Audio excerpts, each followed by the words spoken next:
Hey YouTube, is JesusFreakRKG here, and I have to tell you, I'm really tired. My voice is kind of cracking because I have a cold. It sucks. I don't think it's swine flu, so don't worry about it. You won't catch it from watching the video.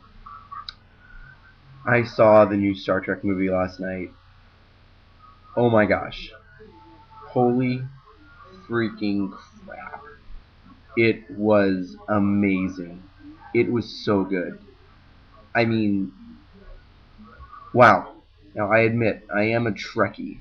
Okay, well, to a certain degree. A friend of mine told me you have to own a certain number of action figures to actually be considered a true Trekkie. I don't own any action figures. I don't own any shirts or uniforms or anything like that. So, I don't even own all of them on video, all the movies. I don't own any of the TV series. So maybe I'm not a hardcore Trekkie, but I am a fan. I am a fan of Trek. I was there with non-Trekkies and even a few friends of a couple friends who are non-Trek.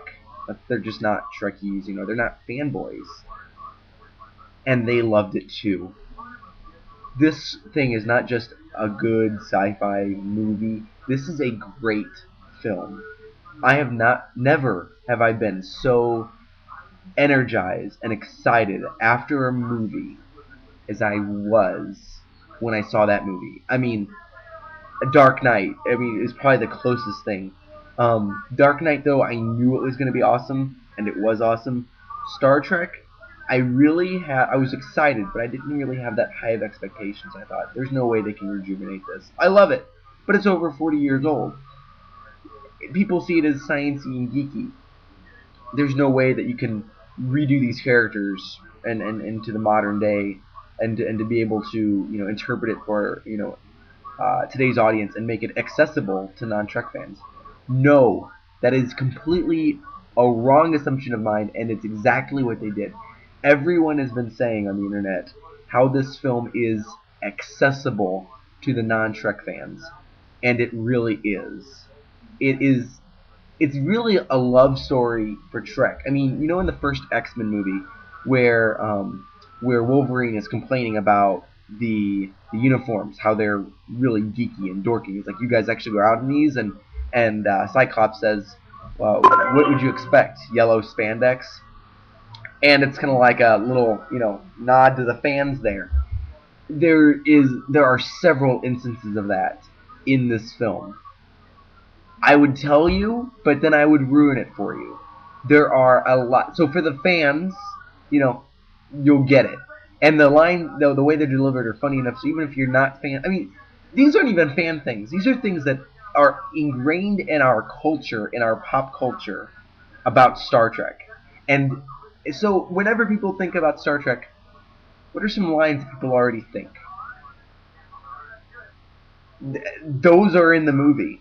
Not in a disrespectful way, not in a campy way, but in a very respectful. Oh my gosh. If you're a Trek fan, you should love this movie. Uh, they do deal with the canon issue, and it's interesting. Um, you know, it's it's kind of like Star Trek 11. It's kind of like a sequel, a prequel, and a reboot. It's very interesting how they're able to actually do that. A sequel, a prequel, and a reboot. You'll have to see it. I am a Trek fan. I was skeptical going in. I thought I was gonna enjoy a decent movie, and it was amazing. It really was. On the way home with my friend Carol, I would just scream, "Carol, it was amazing!" And she's like, "I know!" I mean, the movie. I'm rambling on and on about it, but oh my gosh, if you are a Star Trek fan, go see this movie. If you are not a Star Trek fan, go see this movie. Get yourself a big bowl of popcorn, probably a soda, because hey, I had popcorn and my mouth was really dry by the end of the movie. But get yourself popcorn, get yourself a soda, sit and just get ready for 2 hours of fun. Really, it was amazing. Uh, oh my gosh, go see Star Trek. I didn't see it in IMAX. I want to see it in IMAX.